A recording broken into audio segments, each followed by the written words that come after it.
You're listening to the RADD Podcast, an exploration of wealth, finance, business, and entrepreneurship, hosted by Ductch Mendenhall, founder of RADD Diversified. Carter, you can. Yeah, you guys are good to go. All right, cool. So what's up, everybody that's logging in? Feel free to ask questions in the chat. Feel free to engage. I'm just excited, blessed to be able to do a podcast with my really good friend and long-term friend, one of the smartest businesswomen. I tell you, one of the things about Mara that I enjoy is she keeps it real, right? And she has been a generational, right, entrepreneur, and not everybody understands what that means, but it means, your parents were entrepreneurs, you're an entrepreneur, you've been through the journey of different businesses and different business partners and successes and failures over the years, and you've been able to succeed and recover, and your skill and talent is unique and special. And when I thought of, hey, what would be a great way to start the new year, or I thought of awesome people to be able to share some time with and have a chat about business and wealth, I couldn't think of anyone better than you. So feel free to say hi to everybody, and we'll get started with some different fun things. But everybody, feel free to ask questions on the chat, and the guys will get started and stuff. But Mary, just tell everybody a little bit about yourself, and your background and stuff. I know enough, but from your words. Well, thank you. Thank you for having me. And hi, everybody who's watching. It's good to be here. I'm Mara Glazer, and I'm known as the direct response copy girl, at least at this current moment in my life. I've had many different iterations of different businesses I've had over the years, as Ductch was sharing. And I am really grateful that I got to learn how to write direct response sales copy from my father. His name is Bill Glazer, and many consider him one of the marketing legends and copywriting legends. And so he taught me and trained me for 3 years hands-on. And now I get to live on his legacy and continue to do that as well. Well, it kind of brings up one of my subjects. There are things that I kind of thought, might be great for us to talk about while we're on is I was really curious what it's like growing up with someone who's, successful, someone who's probably got pretty high expectations for you, right? And been an entrepreneur, and, in the marketing world, he is absolutely a legend, right? And so what is that kind of like? And then also to go in the same field, right? In the same industry. And what is that like? Yeah, well, when I was growing up, what it's like to grow up. So what is it like to grow up? Well, when I was growing up, my dad owned men's clothing stores. So I actually started working when I was 5 years old in the men's clothing stores. My first job was to take inventory of the men's boxer briefs, and he paid me $5 an hour. And then I realized I could make a lot more money babysitting. So I quit. And then from there, he continued to grow his business, and he met a man named Dan Kennedy, who's another marketing guru legend guy. And we actually spent many years building a business with him. But when my dad started to learn marketing from Dan, I got to experience hard work and work ethic, because I remember my father sitting at the card table every night until 2, 3, 4, 5 in the morning, writing sales letters, creating marketing campaigns. I didn't really know exactly what he was doing at the time, but I knew that he was working. And I think that's where I started to learn about what it takes to be successful. And then, fast forward a little bit, I'm in college working on my beer pong skills, and my mom starts to send me these packets in the mail. And I'm like, what is this stuff? And finally, I open one up one day, and it's all this marketing information that my father had put together. And I got interested in it. I got intrigued in it. It was a lot more interesting than what I was learning in my marketing class at the time in college. And eventually I started to ask my dad if he could show me what he was doing and teach me what he's up to. And eventually I convinced him to hire me. So that's what it was like. Well, cool. So your dad and you worked together for quite a few years, right? And what was it like working with a parent? Well, on my first day, my father told me that I better be ready to work because I'm about to work harder than I've ever worked in my whole entire life. He actually made me work for him for free for 6 months first. And then he also told me that if I can't figure out how to make money, that I'm going to be fired. So I better figure it out. And I did figure it out. When I first started working at Glazer Kennedy, I actually kind of struggled because I felt like a lot of the team members felt like my father was giving me a handout and they didn't really want me to be there. And so I had to earn my way. And when I started actually generating revenue for the business and making moves in the business, I feel like that's when they started to accept me more. So I had to really learn how to handle difficult situations and kind of become liked in the workplace. And that was a whole nother skill that I got to learn. But that was what my experience was like, a lot of hard work. That's when I started working nights and weekends, and just because I had to. And it was also really fun.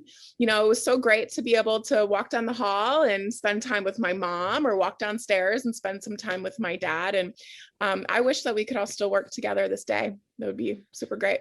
You know, it's funny from the other end, being the owner, right? And then having family that works in the business, right? You feel like that same type of judgment, right? And in a different way. It's like we're crazy insane here because like Mary's, who's my sister-in-law, is our director of HR. Vincent, who's my brother-in-law, is our social media director. My brother Dory runs our residential real estate business in Philadelphia. My brother Brent just joined the company, and guys who used to play baseball for me at Chaffey College now is my director of traffic and advertising, and my director of social communications is also played baseball for me. And there's other family members. Molly, who's my sister-in-law, is director of property management, right?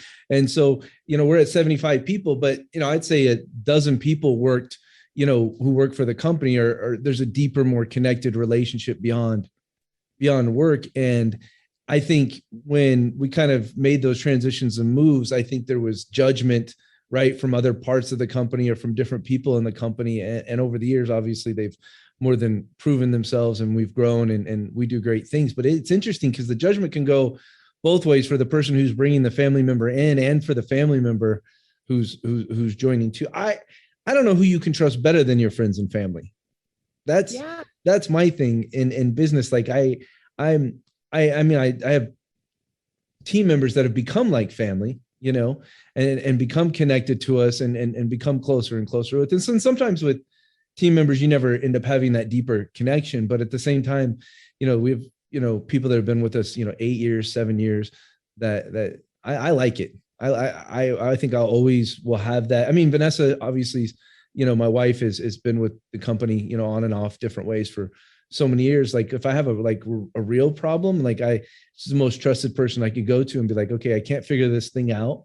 Can you step in and help and fix that? And I think when there's problems and you have a deeper connection with your people, I think it makes a huge difference to fixing it, because they care beyond like, hey, this is my job, I'm going to go here and do some work today.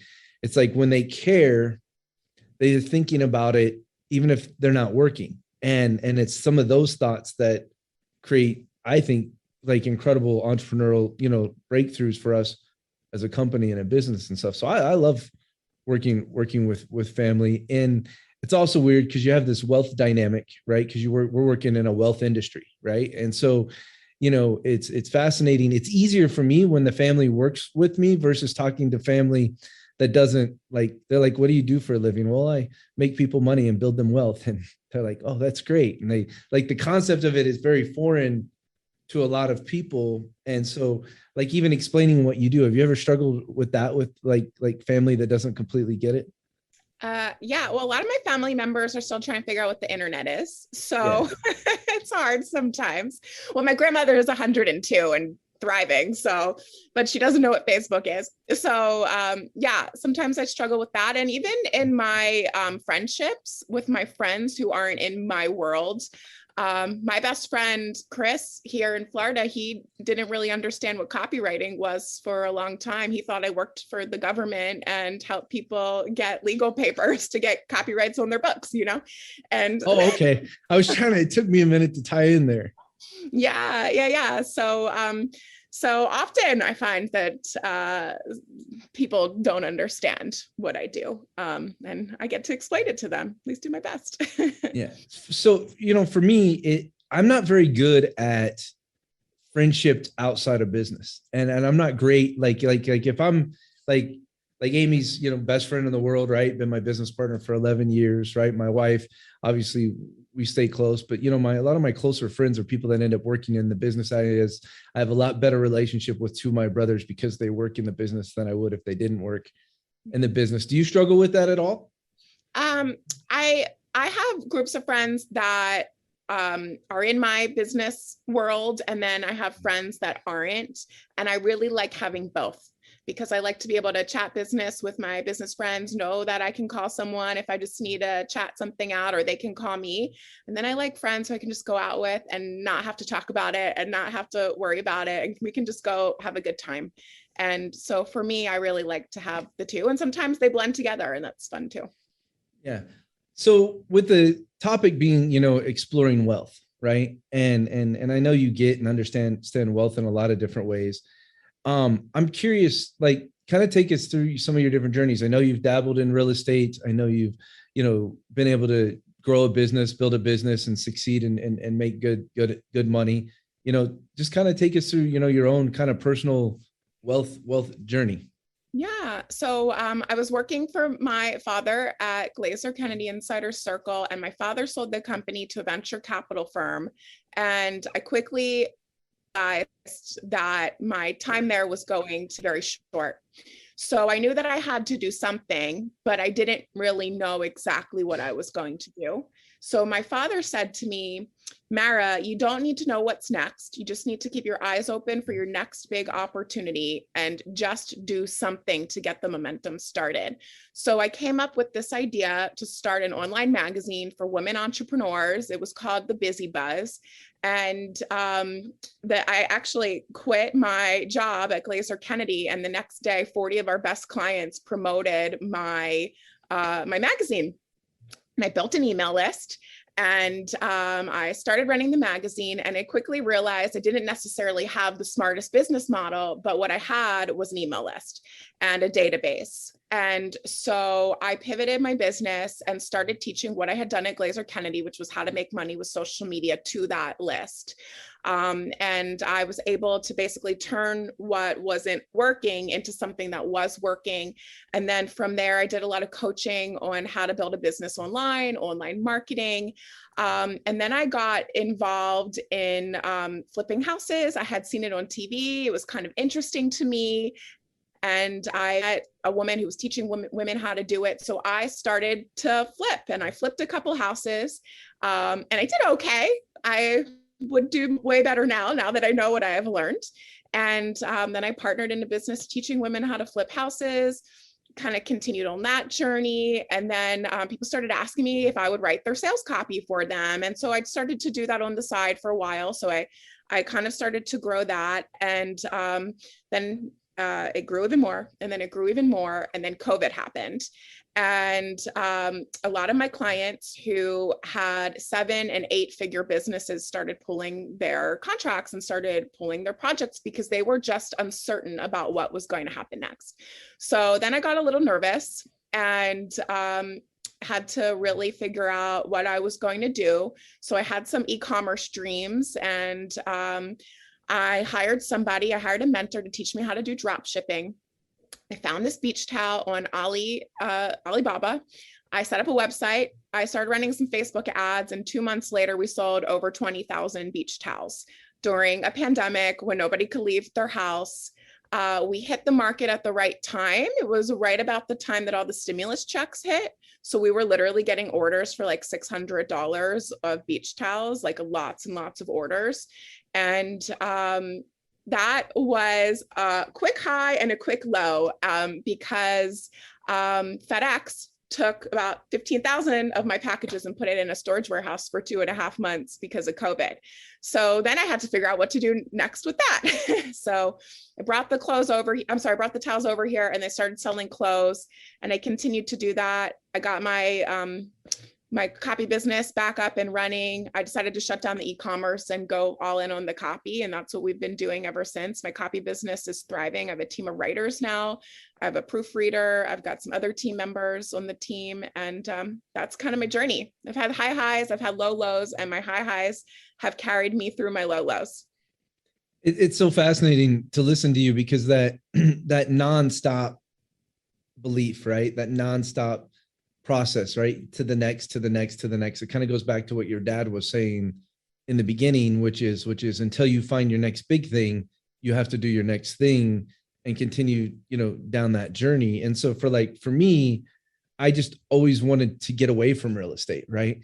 And I fought as hard as I could to get away from real estate. And then it just kept pulling me back in, right? No matter kind of like I think because my parents were serial real estate people and had, their struggles, and I kind of understood them, it made a big difference in that overall journey. And eventually I surrendered to what I felt was like more of my business purpose and more of the way the world, just no matter how hard I fought it.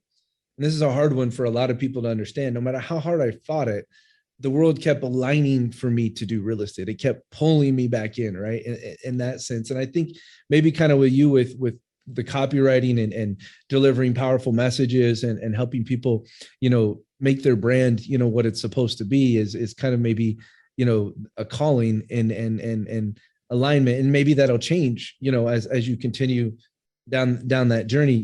The founder of the UFC, like Dana White said, like in the middle of the pandemic, he was like, while everybody else is struggling or failing, he's like, I'm gonna conquer, and I kind of felt that same mentality through that pandemic. And it kind of sounds like you came out of this, obviously a lot stronger than in your copy world, in your belief in your unique genius, right? Than what was before. Kind of talk about like how that feeling when you feel like you're in your zone.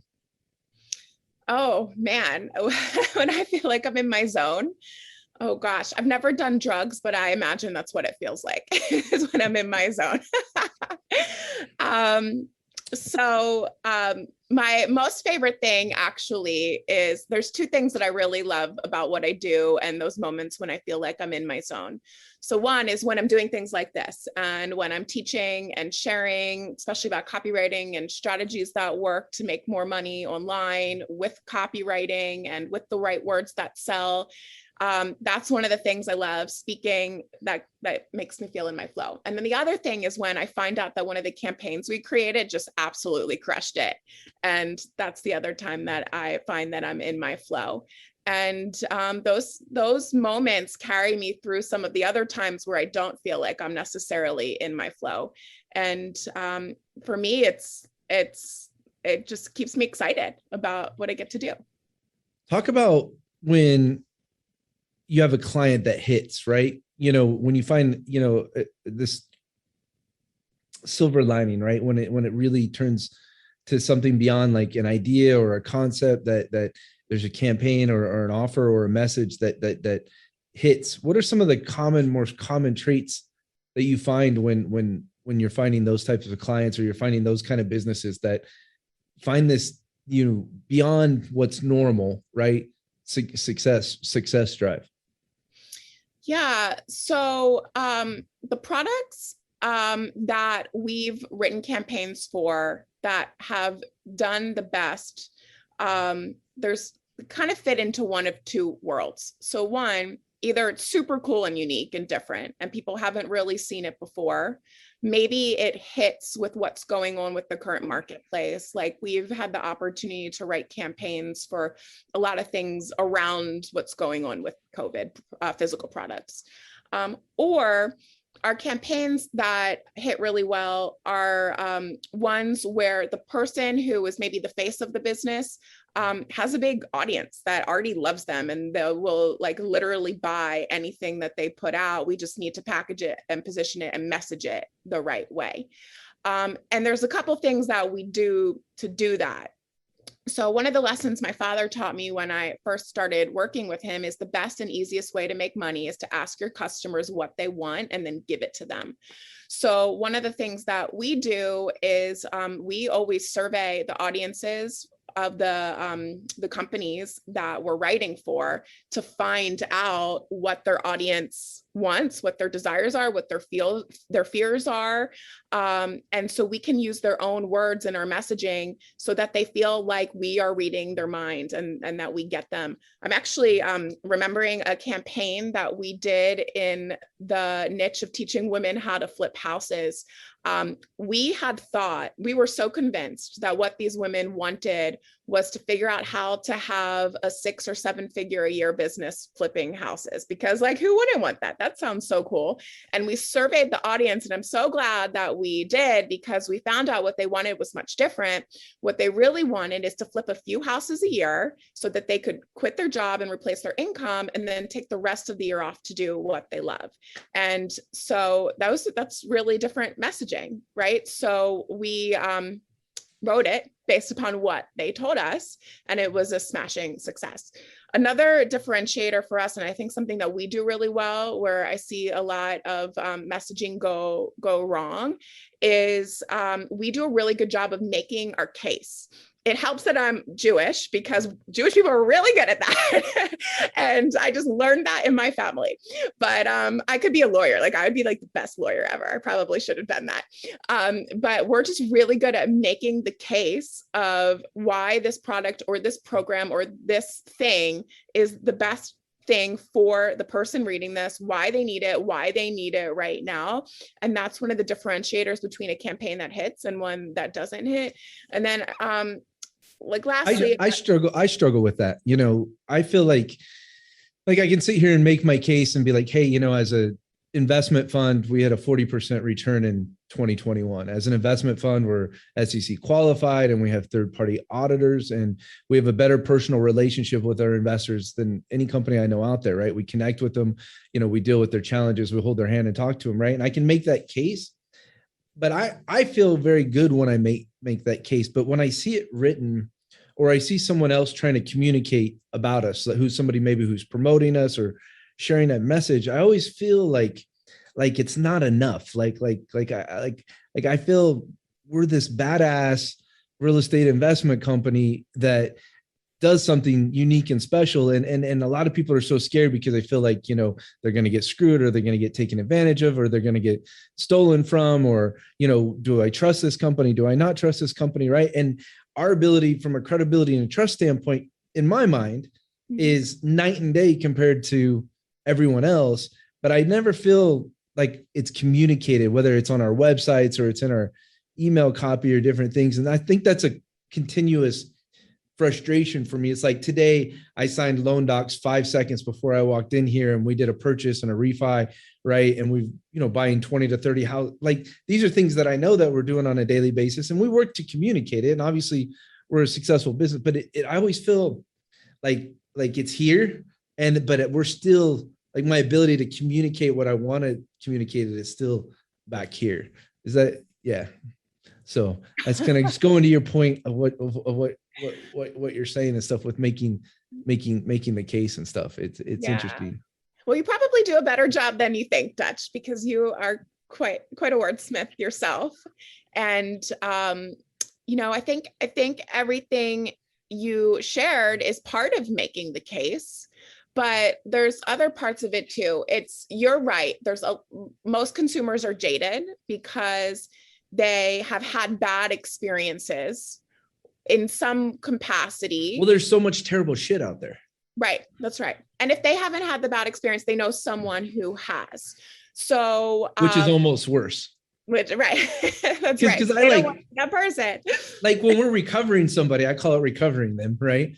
When we're recovering somebody from being hurt, it's actually easier than recovering someone who's been told about somebody being hurt, or they know someone who's been hurt, right? That is actually much more difficult to recover than the person who's actually been hurt, because the person who's been hurt has at least taken that forward step, right? They stepped in, they believed, right? And they want to believe it's the person who never stepped in, which is a far harder sell because, and then has heard, you know what I mean, about somebody who's been hurt is far harder than the other. So I don't even think I've ever even really thought that or said that before, but in this conversation, I know it to be true.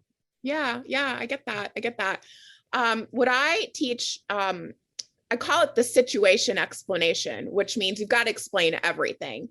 So every possible objection that could come up in your ideal client or prospect's mind, especially the biggest ones, all needs to be explained in the sales copy. So maybe a little bit different for your niche than a lot of the niches we write in, but we write for a lot of course creators. So we talk about, why is there a discount? Why is the price going up? Why is the price going up on the day that it's going up? Why is there a guarantee? We just explain why for everything. Why?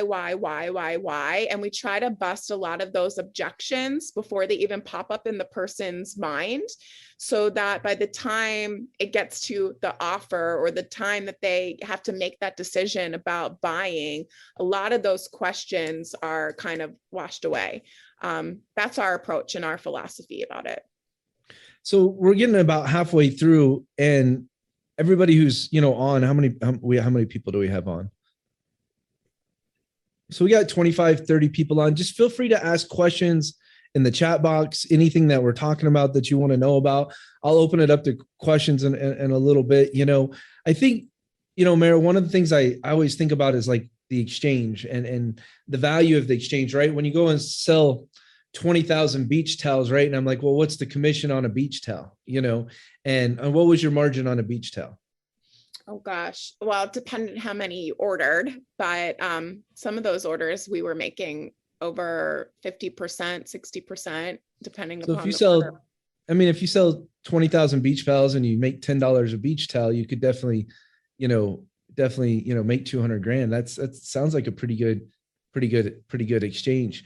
For me, I've always wanted to do high-end exchanges. I think I've always been drawn to the more high-end exchange versus the volume exchange. But I think either exchange can be very profitable depending on, what are the costs and what are the aspects and, the cost of acquiring a customer and what is the lifetime value of customers and those kind of things. And for a long time in our business, we ran so fast that, the tracking and the data behind it, wasn't fully understood. And I think one of the things people don't realize is, like, when you're talking about these concepts that Mara is talking about, when it comes to your business, the difference of a 10% increase decrease in acquisition costs or a 10% increase in conversion, right?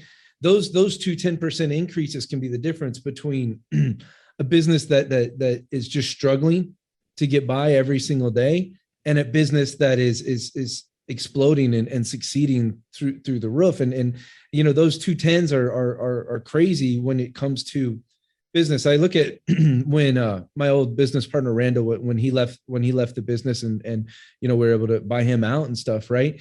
It wasn't a bunch of changes that we made, and we were succeeding and having a good, successful business, right?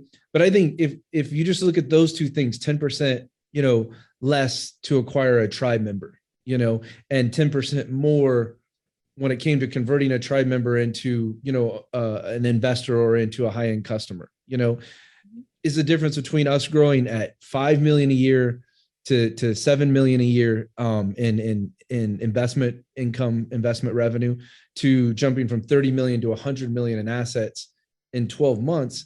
And that's just those 210 rules. And so I go back to, as you're listening to this, that ability to convey that message effectively and make some of those proper exchanges. And I'm not even in the ballpark of understanding it to the science or the art behind it of what Mara is. It's just, I stress that how critical that exchange is in there. When you are thinking about the product or different thing, right? The thing, right? The widget, are you more focused on the consumer and the avatar, right, than you are on what the widget and the product is? Or talk a little bit like the balance or the exchange with that, with selling stuff. Yeah, they're both really important because you need to be able to speak to the customer in a way that they feel seen and heard and identified. And at the same time, you need to do a good job of telling them what it is that they're going to get and why it's going to help them. So there's a really important balance between the two of those categories. It's not just one or the other. You would even if you did a really great job explaining the thing that's being sold and you missed the mark on the conversation that goes on in the buyer's mind, they wouldn't be interested in the thing that you were selling. And if you did a really great job of nailing who your buyer was and speaking to them, but did a bad job explaining what they were about to buy, they probably wouldn't buy it either. So you need to have a really good balance of both of those things. It's a bit of an art and a science. It's not one or the other. It takes a little bit of formula that you kind of figure out over the years after you do it enough times, and also a little bit of craft and art and creativity to make that happen. Yeah, I think we've been heavy at different times on one or the other. I think for a long time, as we were growing our business and making it, right, just getting out the door, just trying to survive, I think we spent a lot more time on who the consumer was, right, and selling the consumer. And then I think as we got further down the road and our product got better and got more, time in business, and we felt more credible and more legitimate, I think we started to focus much more on what our product was. And we kind of lost track a little bit of the consumer. And granted, you never completely lose track, but I think over the evolution of businesses over the years, right, I can see in this conversation how we shifted or changed some of our exchanges of what that communication was with the outside world because of, we're proud of our product, right? And we have built something. And so then we focused more on that versus, that language that consumers, are having in their head. And for us, being an investment company, I think I've always felt that their biggest one is, I don't want to get screwed, right? And their second one is, but I do want to make money. And right. Which is a very dangerous concept. But at the same time, I think if we surveyed them, I might find out some different pieces to that conversation. Just with my team, or if some people ask some questions or in the chat box and those kind of things that are in there, can you see? Yeah, I can see them. Oh, you can see them. Cool. They don't give me a computer. They don't let me touch the computer during the podcast. So, do you want me to answer that? Yeah, jump in, fire away. This is the Mary Show. Oh boy. Okay. It's also getting darker in here. I don't know if you're noticing. Is it? That, I kind of tell, but I feel a little whitewashed with the lights in here. So I haven't had sun in 10 years as I'm looking at my own picture. I don't know if it looks that way to you, but as I look at my picture, that's how it looks to me. No, you guys start adjusting. You look perfect. Cool. So one of the questions is, some ad copy seems to be too long. How do you know when enough is enough in a way that you write? So this actually kind of goes back to what we were talking about before. So people buy in different ways and for different reasons. Okay. I'm the type of buyer that buys, I just want to know what I'm going to get, how it's going to help me, and how much it's going to cost. And if there's an ROI component, what that looks like. I just want those facts and I'm going to make my decision. But not everybody buys that way. A lot of people also buy from an emotional standpoint, right? They need to feel a connection with the person that's selling to them. They need to have more trust. They need to know all the little nitty gritty details. And so what I like to keep in mind in all the campaigns that we create is that different people buy in different ways. And because of that, we need to craft our copy to speak to all the types of buyers. So we need to craft our copy to speak to the ones who just buy with quick information. How's it going to help them, like me? Those would be shorter emails or shorter copy. And then we need to also include copy that's going to speak to the people who buy more emotionally. Those would be longer emails or longer form copy. When I need to choose between the two, I err on the side of longer form. Longer form usually outperforms shorter form, but I need to mix in some short form to be able to really target those people that make quick decisions like I do myself. So when it comes to an email campaign, we really like to mix long and short copy, and all of our sales pages are long form. Some of them are like mini books, to be honest with you. So Bob, that should hopefully answer your question. I love that. And as you know, everything for me is always math. And it's like when I'm running, like if you say, short form, long form, or is this enough or is that enough? Traffic will always tell you answers on the conversion, but you got to run math all the way through the process, because just because your numbers are better at the front door doesn't mean they're better at the back door, which is always something to pay attention to. But what's the next question, Mara?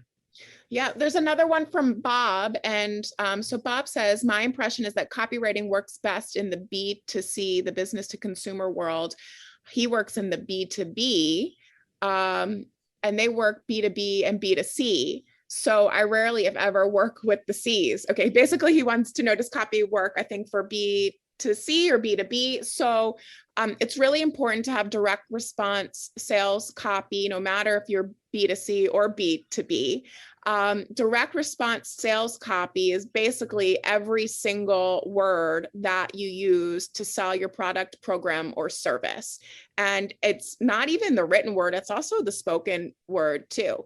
So if I'm actually going to sell something on the phone or on a stage, for example, like me and Ductch have done before together, a lot of times I'll actually write out a sales letter because it helps me to formulate my sales message that I want to come across and to get across.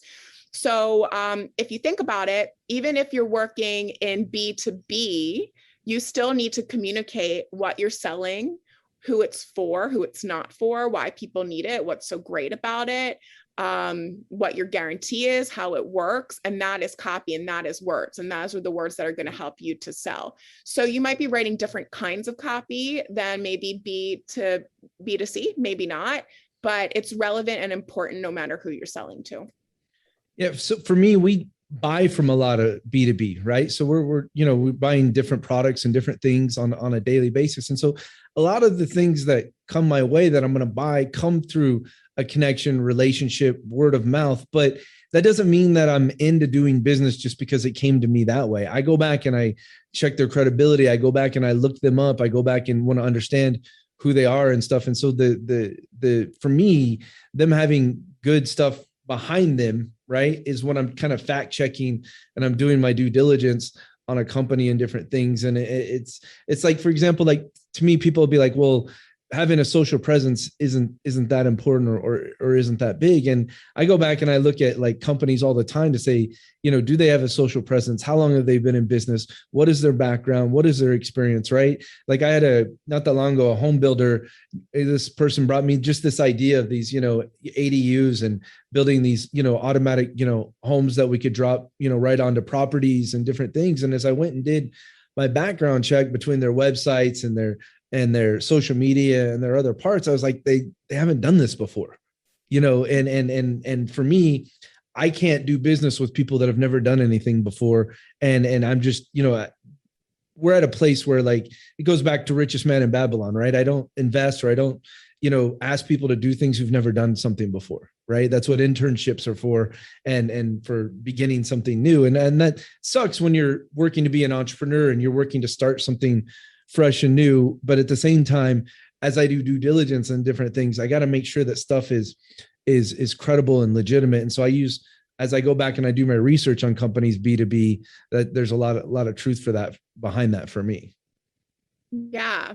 Awesome. That's really awesome. And there's a lot of copywriting that goes into educating on the social proof and actually marketing the social proof too. So if you are selling in that regard, I think it's important to realize that the social proof on its own is great, but you can actually amplify the social proof if you do a good job writing about it and sharing about it. So direct response copy is relevant for all. Is more in the chat box? There is one more, but I don't quite understand the question. He has the same last name as you, so it might be one of your relatives. From Brent? Yeah. Brent, he said, go ahead. So it's interesting. So Brent joined the company. Brent actually was like 20 plus years, like PsyOps, Army. And so they're actually pretty experienced copywriters in their own regard and what they did in the world. So, but go ahead. What's the question? So he says, Mara, would you consider knowing your target audience?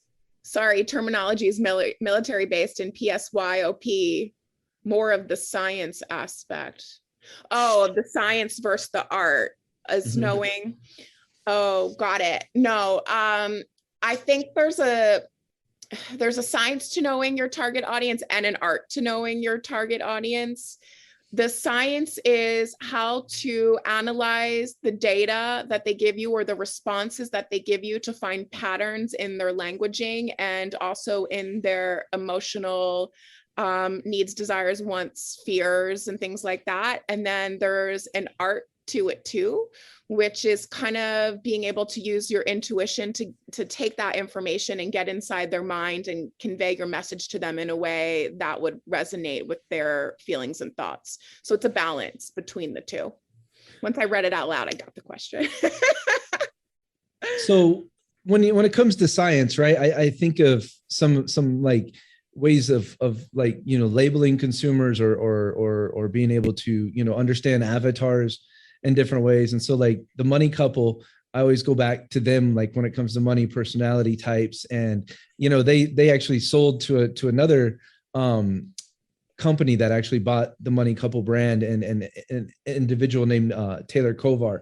And he's been on our podcast and he's real cool guy. And so I look at like money personality types, there's 5 of them. And so we kind of use that when we're working on talking to consumers in different ways. But I think we don't spend enough time like storyboarding and whiteboarding, right? The avatar or using those different personality types to do it. And so, but I'm curious what yours are. So there's spender, security seeker, saver, flyer, and risk taker. So flyer is like somebody who, doesn't ever want to fight or argue about money. They definitely don't want to be like a household CFO or something like that. But the other 4 are pretty explanatory. Did you ever do those back in the day?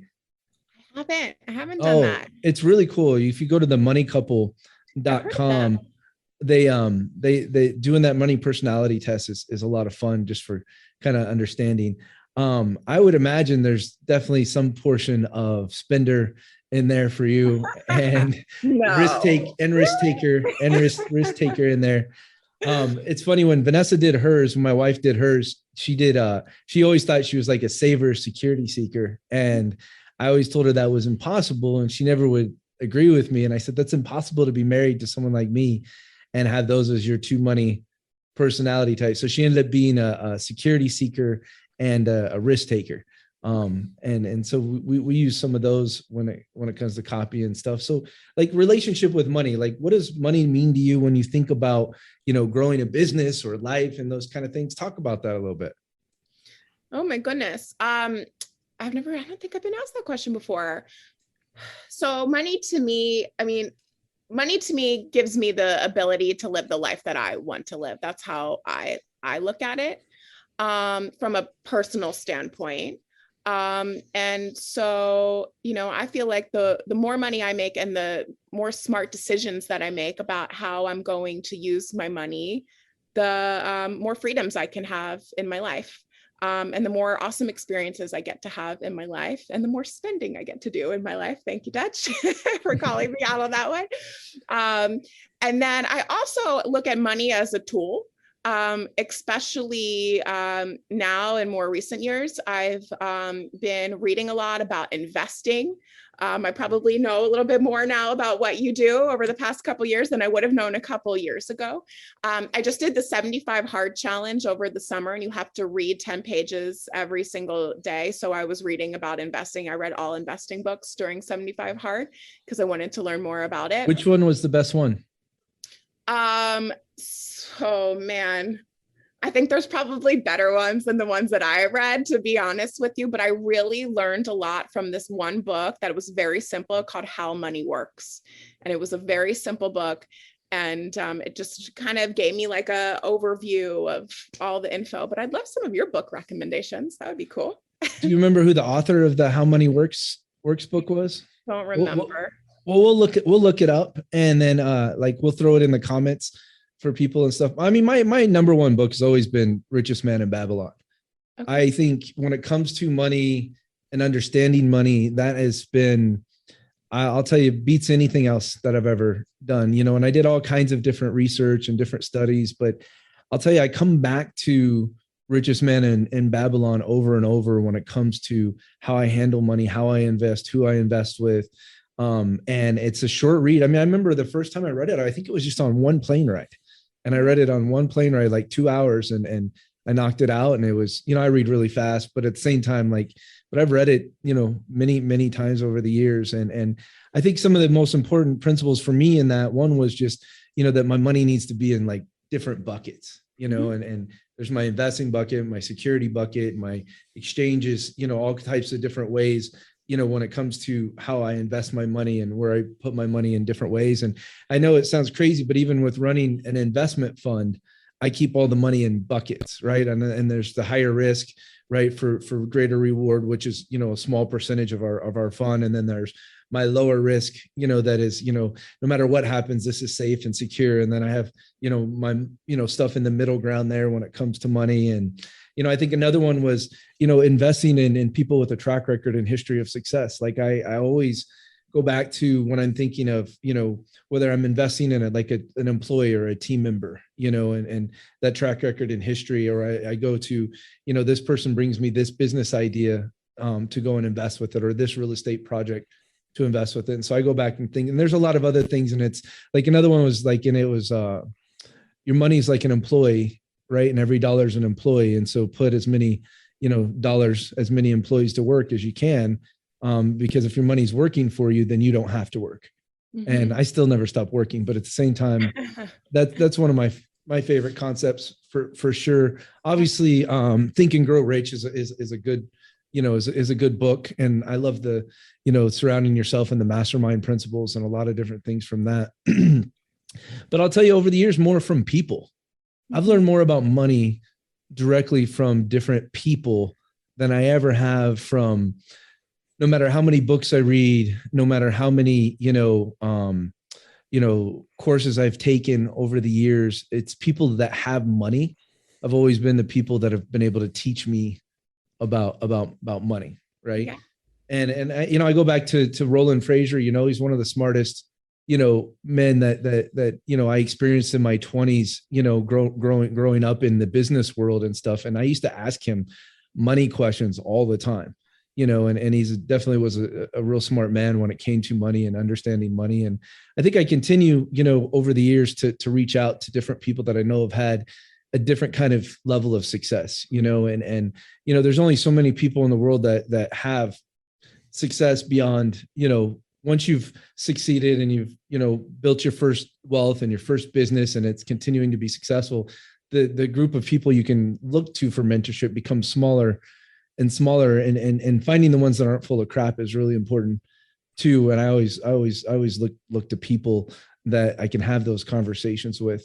It's really important. I love the podcast because I can ask people about money or economy or different things all the time too. And I'll tell you, on quite a few of our podcasts, I've learned different things from some different people. Another good one, Bill Barnett, is somebody I talked to for a long time about money and when I want to talk to somebody about money. But there's just different people over the years that having those conversations is really key, I think, as part of the process. How about you? Who's somebody that you've talked to or over the years, or you're like, that made a difference in how I see money, besides including your dad, of course? Well, I was actually going to say my mom.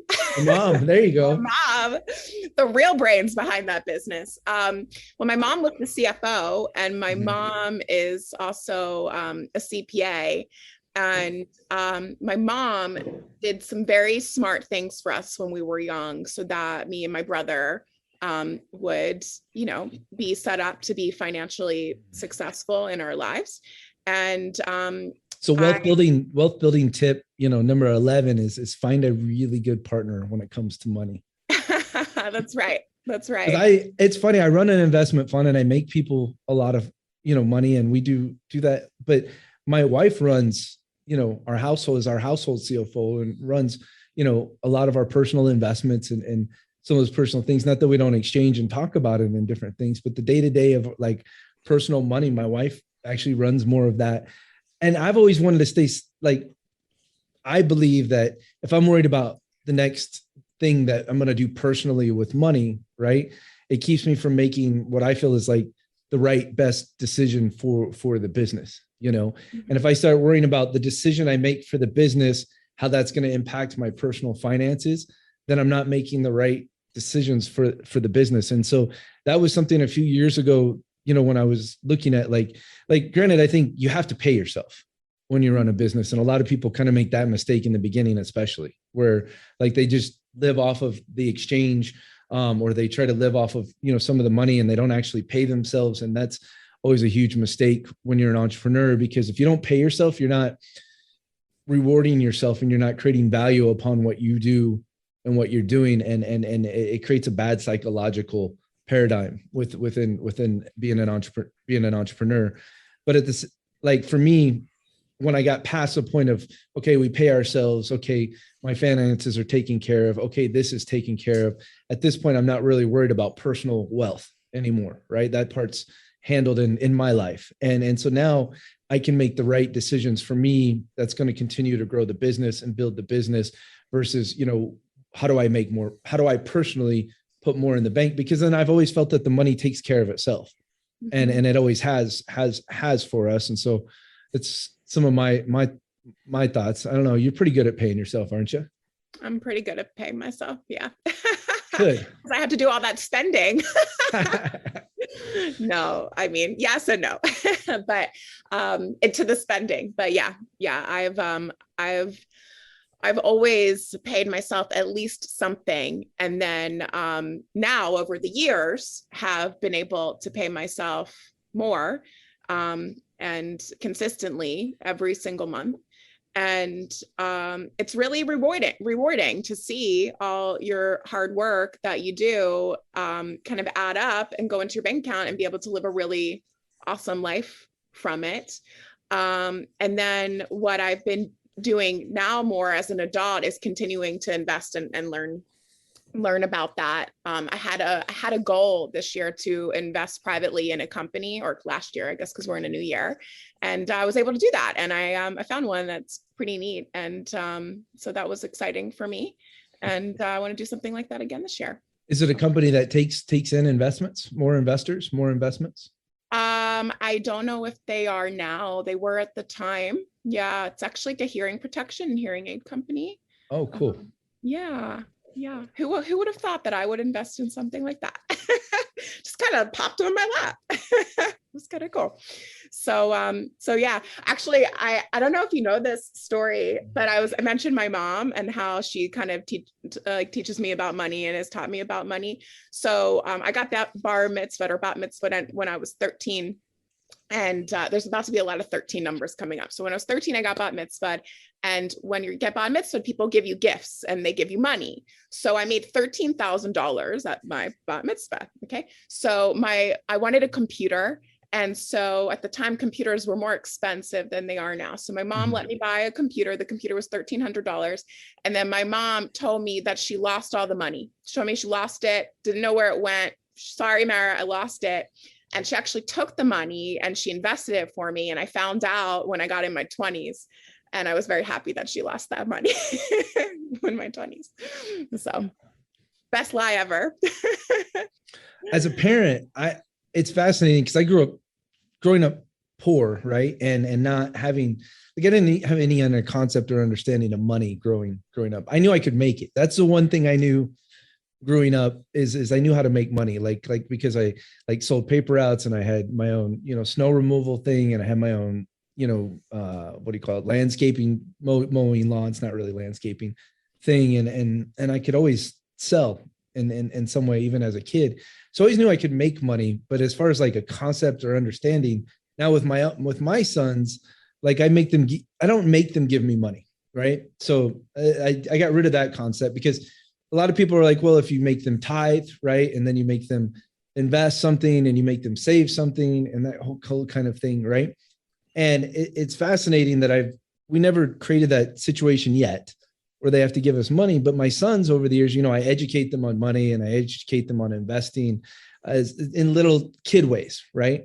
And so now my kids are like giving me money and they'll be like, Dad, buy us another house, or Dad, buy us a house. Right. And it's funny. My son, Micah, always finds money. Like he has like literally walking on the street, like he'll find a $20 bill. Like he is just like got that attraction to money thing. So with my sons, I seek to like have them around it and kind of be aware of it. And I think through the regular conversations, like my son, Tony, absolutely knows he's like a gifts kid, and he knows he's a spender. And, and I know my son, Micah, probably takes more after his mom, where he's like, he likes to put something on the side, and he likes, like, he's kind of a money hoarder too. So he's got a piggy bank that's completely full somehow.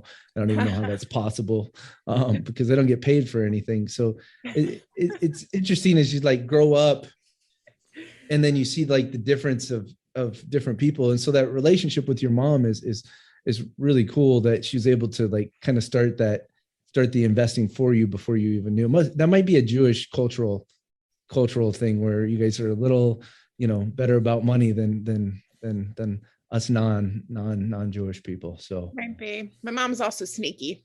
Trying to think of a good joke, but I couldn't think of one. So it probably would have been inappropriate. So it's okay. All right, we got a couple more questions. Go ahead. Oh, I don't see any more. Buddy did find the book, so that is the book. So it's a pretty basic book. But he popped that into the chat. How Money Will Stop Being a Sucker by Steve Siebold and Tom Matthews. Yeah, there's no other questions in there that I see. So he says he has a question for RADD. Go ahead.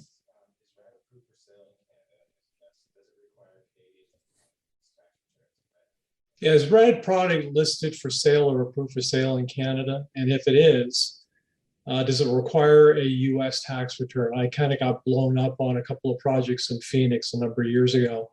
And if I see numbers that look nice, I'd like to learn a little bit more about it, but not if it comes at the expense of having to file in state and federal tax returns. So it's a good kind of off-topic question, and let me answer it for you the best way I can. I always go with that caveat. I'm not a financial advisor or a lawyer or an accountant, so I can't give financial or accounting or legal advice. But my experiences and my understanding was one of the reasons we became a REIT in the beginning was because our foreign investors only get taxed once when they invest in an American REIT, and so that's one of the caveats, right? And I think the other thing is we have Canadian investors invest with us all the time. So there's not a challenge with investing with us. And then we actually have Alan Pan, if you want to write a more detailed question, he's our director of international investment, and he's Canadian actually. So he's really good at answering some of those Canadian questions. And so if you actually write that question kind of in maybe a little bit more detail with exactly what you want, we'll make sure he gets a response out to you too. Can you put his address in the text box? Yeah, I mean, you can just send it over to the Ductch at RADD Diversified, and then we'll get it in his hands for you quick. I think it might be Alan at RADD Diversified, but I don't have it memorized. So I'll make sure he gets it. That's not my email though, for anybody who thinks that they want to personally email me. It's a general company email, but I do read it from time to time because I like to know what is being communicated back and forth with you and our team and our tribe and stuff. So cool. Thanks. Yeah, you're welcome, man. You're welcome. Any other questions that people are popping up? Now's a great time to ask. You can ask anything if you want to ask about RADD, if you want to ask about marketing and copy and exchange and money, or even just a general money question is perfectly happy for you guys to do that too.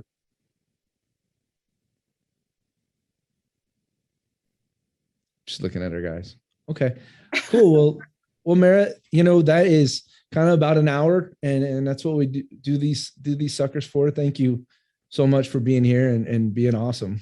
Yeah, thanks for having me. It's good to see you. Good to chat again. I am excited about moving to Tampa and being able to come hang out with you, and I'm sure Vanessa's really excited about that too. And be pretty cool for you to be able to meet my boys too. So that'd be pretty cool. I've been wanting to meet them. When is the big move?